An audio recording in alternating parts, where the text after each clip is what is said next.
Good afternoon, everybody. My name is Ledson Luiz Gomes Rosa. I'm from Federal University of Rio de Janeiro. So I will start presentation on the bank concentration and instability, survival constraints, evolution, and policy possibilities. So the discussion starts with a question related to how is the dynamic in the bank system. I think the best way to explore this point is start with Minsky. It say the university capacity of the finance sector, the financial relation become most fluid and answer the search for extraordinary coherence along the time. But this is innovations have on time to aspire. So have a constant path of innovations along time. The questions related to its innovation, it's the innovation have a one step forward of the regulators, the advisors, and the all public agencies which take consideration in the financial system is necessary to supervise these entities, but innovation become its entity one step forward other your regulators. So the dynamic of this innovation, it's the final, the apotheosis, the heyday is the crisis. The 28th crisis is the most recent phenomenon related to that. So the main question is: have innovation, the regulation fail in the response to this innovation with uh,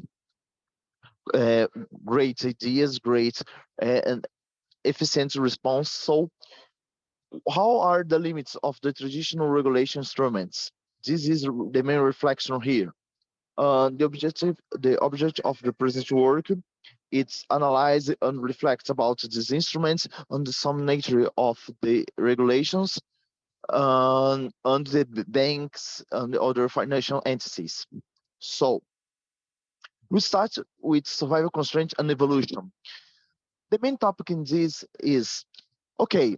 Uh, in most time, the entities need survival with research resources.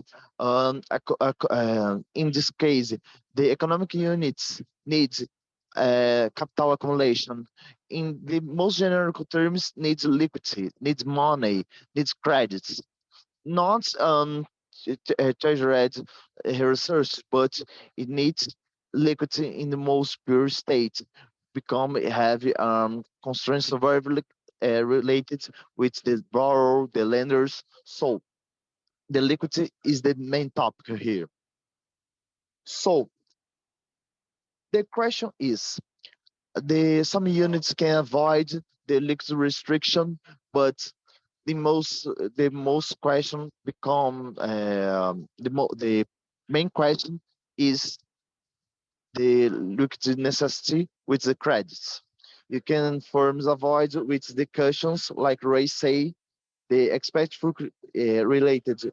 They expect future income to be higher than the amount of total debt, prevents the cash accumulation, seizure, and the capacity of to retain credit lines. But the the most great problem is in crisis. The regulators attend to play to the lender of less resource, or say, in other words, give for the entities, financial entities with problem, what bankruptcy or nearly of bankruptcy, a part of research. So what is the limits for this? Because the banks have freedom to uh, to act in economy, because the governments always will be risky. It will help in the main problem moments. So it's the problem, but the constraints wave don't become virtualized like in slides, but this is become mostly weak, but having possibilities of the bank entity nearly bankruptcy of after the crisis, after the government help, uh, will be merged or fusion with other entity. So the trend is the a concentration on the finance capital in the few entities. But if it's the pattern, what is the response for that? What is the problem related to this? Well, have you can treat with very how I say traditional orthodox view of this competition is related to competition for agility hypothesis related to in this view, the concentration dialogue more stability because having two main points. Interrelation in concentration markets, its finance firm will be more successful to help each other because the cash balance interrelational. So few entities in the market become most solidary each one because this necessity of balanced cash it's so close connected. And on the other perspective, it's regulatory perspective because the fee needs to become more easy to advise the plenty of the entities. And the last one is the liability risk related share of information between the lenders burden in a closed market because have most interest each one firm don't become your how I say the partnership insolvents or having trouble with the bad borrowers or lenders. So is that the other view is competition stability hypothesis. This is interesting because the entity, just say the entities have a self perception of a split or implicity that are too big to fail. So we conduce these entities, this perspective for yourself to make crisis in economy and resume the question. And the advisors don't have the clear notion about the impacts of the economy because the interaction effects. The question at now will be resumed at some regulatory theories treats its units like individual, but don't see the full system merge. Full system merge propriety, so don't become so blind to the real problem. But the main question related to that is it not matter if have most constraints or most constraints or few constraints markets. The problem is the market concentration by itself. It's the problem because market constraints don't have a relation of the competition in this market because innovation it's the best parameter to understand the competition in this market. So the main question is it's necessary to complement the traditional instruments of regulation. It's not enough to constrain this market. It's not enough to restrict these nodal points. This nexus of the system will become the entity in the progressive financial capital accumulation. So the view is the macroprudential policy which focus in totality of the system on dynamic regulation related, of course, conducive with state-owned. And the implementation of sandbox is a regulatory practice new in Brazil, but have this is like introduction, personal introduction of innovations in the system and see we have good effects or bad effects. One most more thing is have alternative of bank concentration in nationalization of some banks. You can dialogue of the some how I say typical characteristic of this sector, the finance sector, is the innovation. You also volatility in this volatility and your percussion. So is that. So it's necessary become better the regulation, dynamic regulation and microprudential regulation. But only not only top down, but down top. It's the two ways to become better the regulation. So is that. Thank you very much. Merci. Arigatou gozaimasu. So, hi everyone, and thank you so much for joining this virtual session. And okay, this communication is part of a work that I have developed with my colleagues Manuel Fernandez Esquinas, Paula Espinosa, and Jose Luis.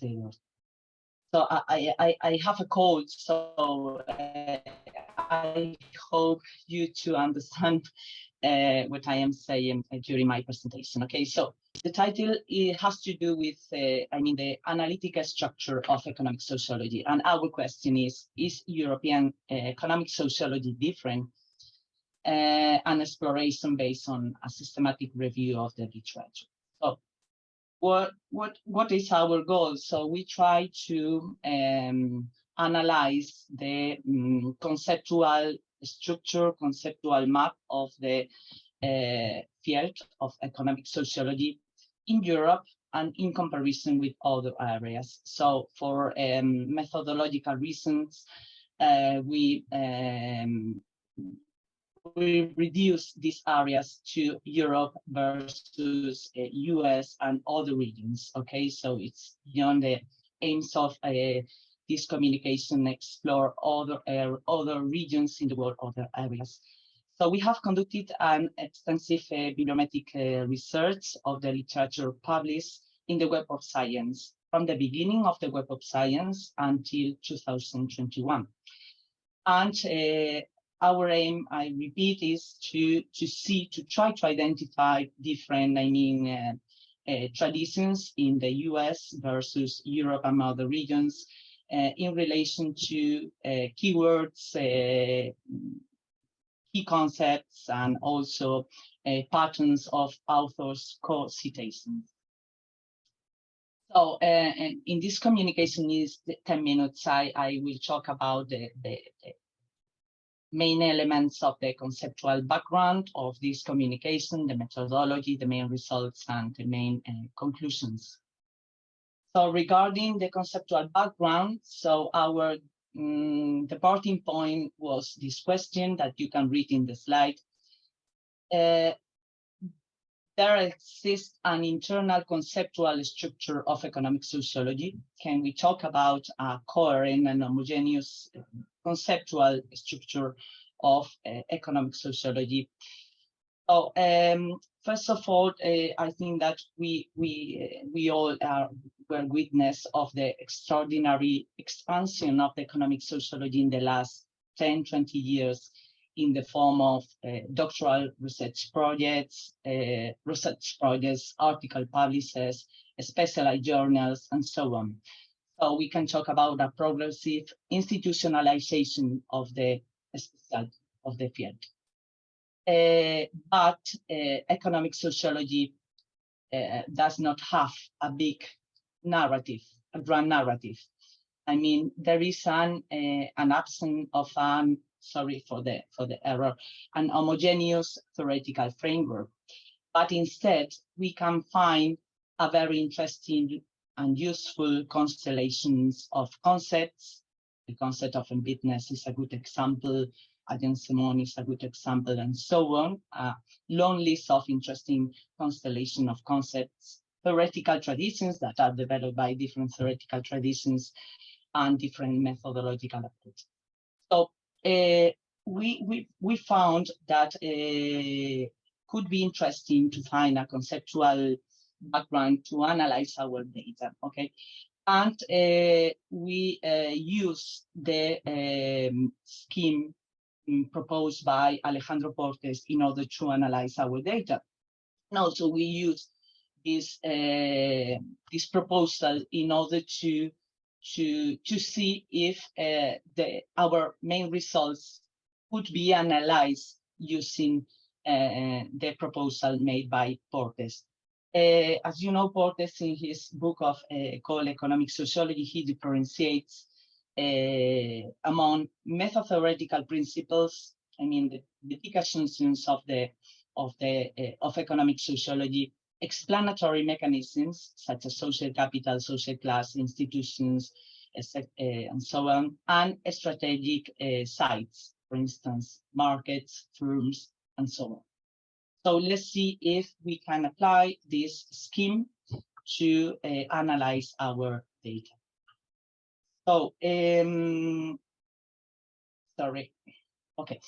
Regarding our methodology, I said before that our aim was to identify relevant traditions in economic sociology and explore the main differences between Europe and US and other areas. So in order to do that, we work with the WordScore collection, with all the documents, books, articles, book communications published included in the Social Science Citation Index from the very beginning until 2021. And we use these keywords in order to choose the documents, economic sociology and sociology of the economy, that appear in the titles, keywords, and abstracts. So this was a difficult decision, but we had to try to find unique criteria in order to choose the documents included in this data set. So as a result, we elaborated a data set of 1,177 documents, and the results I am going to present has to do with this data. So the results are many. In the short text, you can check all the figures, tables. Really, they are very interesting, in my humble opinion, excuse me, because they summarize in a very good way and interesting way the state of the art of the field. Here, I am going just to present some of them. So,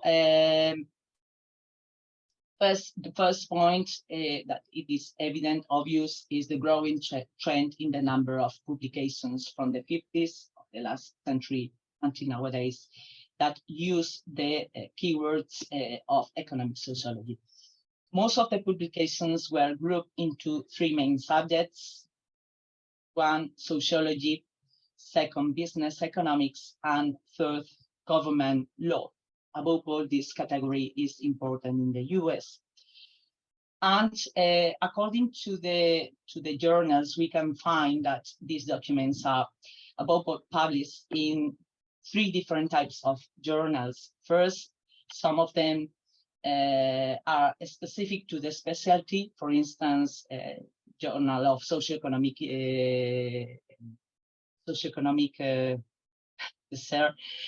the Journal of Economic Sociology, or the American Journal of Economics and Sociology. The second group of journals are general sociology journals.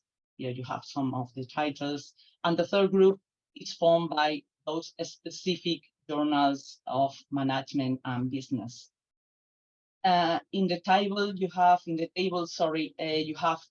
on the right, you can see the most cited documents. These documents are those documents included in our data set, of 1,700 documents. So the most cited document is this one of Portes and Sensenbrenner, and second followed by Calon and Muniesa, Hinrichs, and so on. Evidently, we can analyze this data from other viewpoints, and for this reason, here in the slide, you can see that the most cited reference by all the documents included in our dataset is the seminal article by Mark Granovetter, Economic Action and Social Structure. So you can see also in the table that there is a growing importance of works, of publications made by European authors, but the most important, the most cited references are written by North American authors. Okay, so this has to do with the later, expansion of economic sociology across Europe. So here in this slide and in the second one, you can see two figures. So sorry, because I cannot show you a more, I don't know if you can see very well this figure. They are very dense, okay? So they are formed by very nodes and relations, so it's very difficult to show you a more clear one, okay? But in these networks, we have made an analysis called co-occurrences in order to see the interconnected terms that appear, that were used in our documents, okay? And we differentiated this analysis by different geographical areas, Europe on one hand and US in the other. So in the case of North America, we can see that there is some important concepts, okay? There are important concepts such as market and business organizations, policies, okay?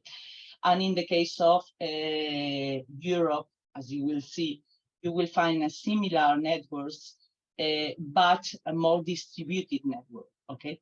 So in the case of the North American network, there are some specific keywords that have acquired a very relevant importance. For instance, the term policy and organization that play a central role in the network, different to the European network.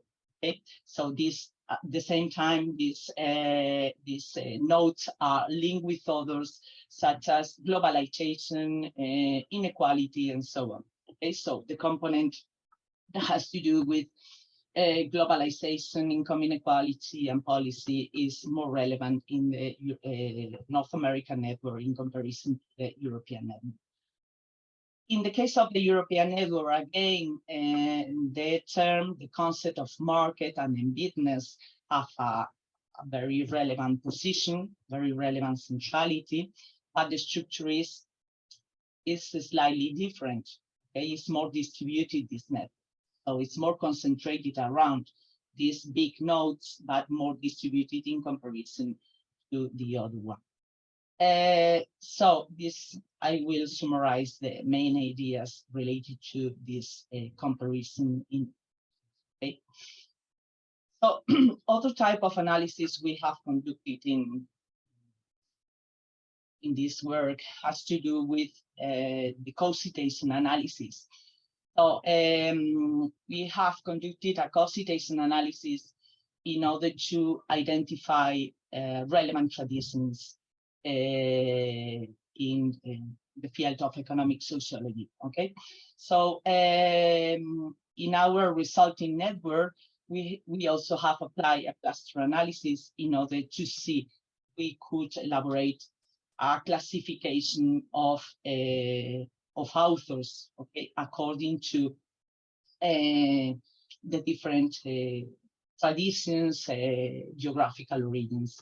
And the results were very interesting. The network is not very clarifying because it's so dense and complex. So for this reason, I have not included it in the slide. But okay, in the clusters, we have obtained 3 clusters. The first one is formed by the contemporary foundational authors. For instance, Granovetter, Bourdieu, Flickstein, Selisser, Becker, Polanyi, DiMaggio, and so on. The second cluster is formed by the classic authors. We have included here Sweetberg and Smelser. They can be considered contemporary, but above all, this second cluster is formed by the classic authors. And the third one is formed by a group of the second one formed by a group of contemporary authors, above all from Europe. Fallon, Mackenzie, Boltanski, Latour, and so on. So, and the third one is formed by a more eclectic group from above all by North American authors. So this is current with the differences we have identified in the co-occurrence networks. And we think that they are indicating the existence of different traditions around that are current with different geographical regions. Okay, so let's move to the conclusions. So the first point I would like to stress is the idea that keyword co-occurrences allow the identification of a network of topics that contribute to identify the conceptual space. And this conceptual space is current with the scheme proposed by Alejandro. You can see that the two big nodes that appear as the most central nodes in both networks are the concept of the market, that it is a research site, and the concept of embeddedness, that is a central attention meta-theoretical concept in economic sociology. At the same time, these nodes are related with other concepts that play the role as explanatory mechanisms, research sites, or even meta-theoretical assumptions. This has to do with the second point, analytical classification of concepts proposed by Borges for interpreting economic sociology is, in our opinion, appropriate. Is a useful toolkit given the heterogeneity of traditions and intellectual traditions and approaches that exist in economic sociology. Also, there is an important role played by, not by theoretical approaches, but by a group of concepts. We think that it is more useful analyze economic sociology in terms of the role played by these key concepts and not by different theoretical traditions. The co-occurrence keyword analysis shows the predominance of two fundamental concepts, markets and embeddedness. Regarding the territorial differences, the cluster analysis and other techniques that we have applied that I have not included in this communication confirm that the origin of the author influences the pattern of co-citation. And this is the mechanism that in a certain way is conforming these different traditions that exist in the US and North America. And okay, obviously our work has a lot of limitations. We are very conscious of that. One is that our data set does not adequately cover many books, articles, and so on published in other languages than English. And also our limitation has to do with, that we have not incorporated other regional areas that could be interesting also for our study. And that's all.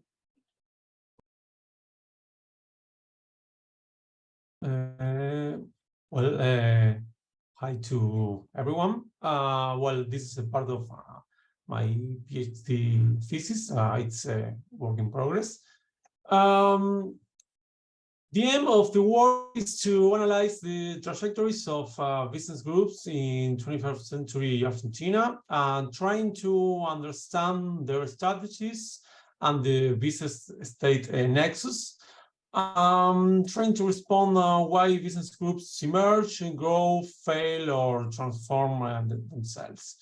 The methodology is mostly qualitative. I primarily use interviews with shareholders, directors, and business managers to understand the decision-making process. I also analyze corporate reports and official documents and resolutions And for the analysis of business performance, I look at balance statements. The hypothesis, the expansion of the business groups did not follow a uniform pattern, but rather they adopted different conceptions of control, resulting in different business profiles. So it's necessary to include in the analysis the process of elaboration and implementation of business strategies and the relationship with the state, or how business groups have responded to political, macroeconomic, and institutional changes. This works draws on the new economic sociology, some political economy and development studies. Of course, I start with economic action as a form of social action in a Bavarian sense. I also use the Flickstein conception of control, which refers to the understanding that structure, perception of how a market works, and that allow actors to interpret their role and act to control situations. Also, where I highlight the state in the market construction, for example, like Evans and Chivers, development sociologists who say that success or failure of development process is closely linked to the characteristic of state intervention. I use the Schneider's political economy approach, in the sense that political factors establish the broad constraints of the growth of business groups, but various economic and political motives can be recombined to distinguish conceptually among three ideal type of business groups: organic, portfolio, and policy-induced groups. In the other hand, I also use the late industrialization literature question the universality of and inevitability of multinational corporation defined by Alfred Chandler. So business groups are formed by a set of legally independent firms operating under a common central management, linked by persistent formal and or informal links. And other recurrent features are family ownership and unrelated diversification. So business groups emerge in economies with asymmetric trade and investment conditions, which grant protection against foreign competition to local business. So if you look at the long term, business groups have been key actors in Argentina's economic and political dynamics. They can be divided into two main groups: those founded by immigrants between 1840 and 1930. Between the 60s and the 90s, national business groups became the fastest growing sector of the economy, increasing their share in their original sectors and expanding into other sectors. These dynamics contrasted with those other types of enterprise, such as transnational companies or state-owned enterprises. This growth was made possible by the role of state intervention, industrial promotion policies, preferential loans, public works programs to improve the country's energy and transport infrastructure, but also the complementarity developed between national business groups and foreign capital. The structural reforms implemented at the beginning of the 90s radically modified the macroeconomic and institutional scenario that had favored the expansion of business groups. Fixed exchange rates, privatizations, limited state intervention, import liberalization. Business people endorsed these measures as a result of a prevailing pro-market consensus within the business community, reduction in the scope of the state. Consequently, this entailed the dismantling of the macroeconomic model that had facilitated the growth of these organizations. The economic groups try different responses: consolidation in their main activity, opportunistic sales, productive reconversion. But by the end of the 90s, they had significantly reduced their share of the country's top companies. In summary, the actions they took to confront the reforms were strongly influenced by the climate of ideas that prevail in the local business environment and did not necessarily produce the desired effects. In 2021, Argentina faced a major crisis, an economic, political, and social crisis. Center-left coalition won the election. Nestor and Cristina Kirchner were presidents between 2003 and 2015. This led to a new macroeconomic regime, removal of fixed parity, devaluation of the currency, but also a broader state intervention, nationalization of the main company of the country, nationalization of pension system, also a national bourgeois favorable policy activities like consumer electronics, automotive, public works and infrastructure, and in electric utilities industry. In this sense, the Kirchner's governments reshape the relationship between the state and privatized companies. The most paradigmatic case being that of the electricity market. In this case, I need to say that following the British model, Argentina privatized its electricity industry in 1992. But a decade later, the country faced reform with several changes, like limits to foreign capital, regulatory discretion for setting prices and tariff, public services contract renegotiation, a creation of a new state-owned enterprise, ENARSA. On this result, the result was the withdrawal of foreign capital from the country, the withdrawal of top companies like Electricité France, CMS, UK Energy, Total Energies, National Grid. And this led to the entry into the activity of a whole set of local business groups that would become leading or prominent players, turning the sector into a space for the accumulation of local capital.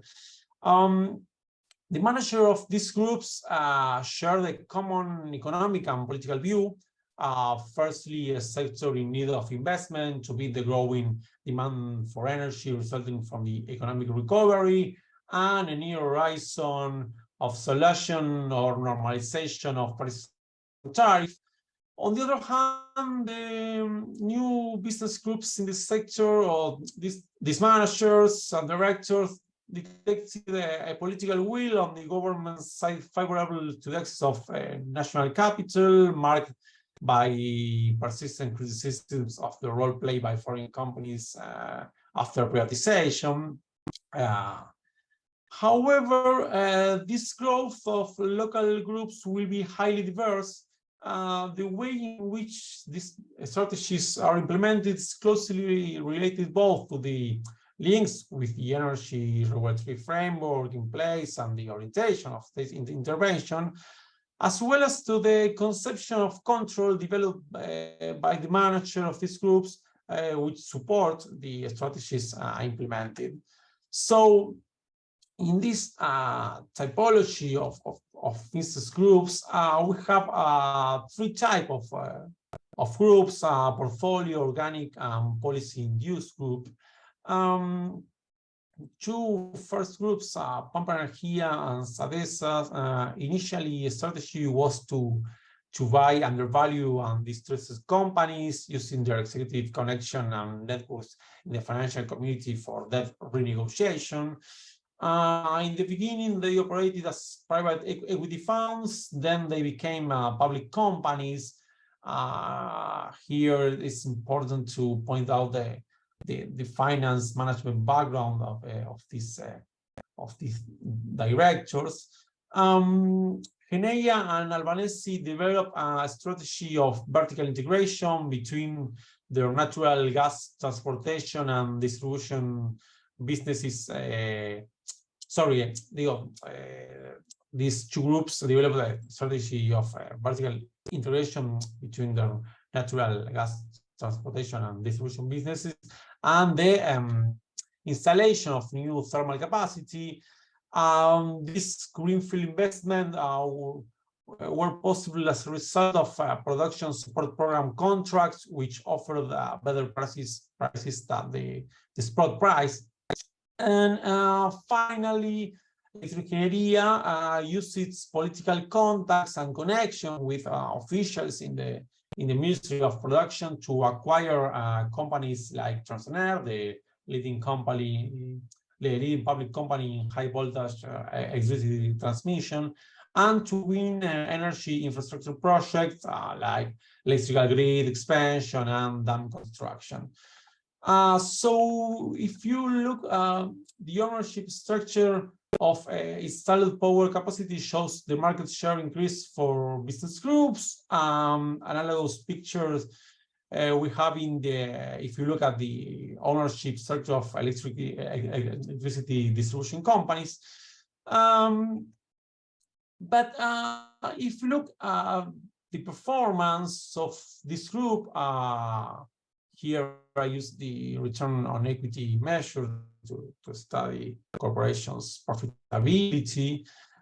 So if you look at the performance of the business groups, using the 500 largest company in the country as a benchmark, the dotted line represents the largest company. Leandro, they will cut the session in 4 minutes. So if you okay, go to the conclusion, so we're gonna have. Yeah. So here we have we can see the volatility they have suffered these years. This is related to the electric power by the state. So in an electricity market with regulated prices and frozen tariff, investment profitability depended on increasing subsidies, capital transfers, and compensation. So, for example, at the end of the Kirchner's administration, expenditures represent almost 3% of the GDP.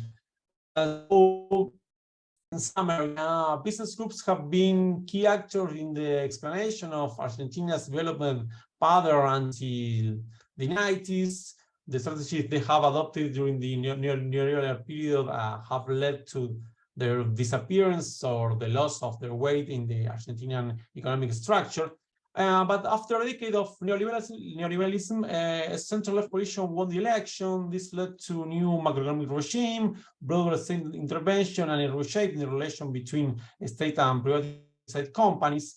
In the case of electric utility industry, this involved limits to foreign capital, regulatory discretion for setting prices and tariff, renegotiations. These political motivations promote the growth of new business groups. These groups share a common economic and political view, a business consensus about this new scenario, but they follow with different issues supported by different conceptions of control. But in the context of frozen tariff and state managed prices, the profitability of the groups depended not only on investment decisions, but also on policies implemented like preferential prices for the installation of the new capacities. So this group used their position in the electricity market to diversify into related sectors, oil and gas, but as well as related sectors such as insurance, aviation, agribusiness, and entertainment. So the internal logics illuminate group strategies, but they are embedded in broader political contexts that provided different opportunities. Well, that's all.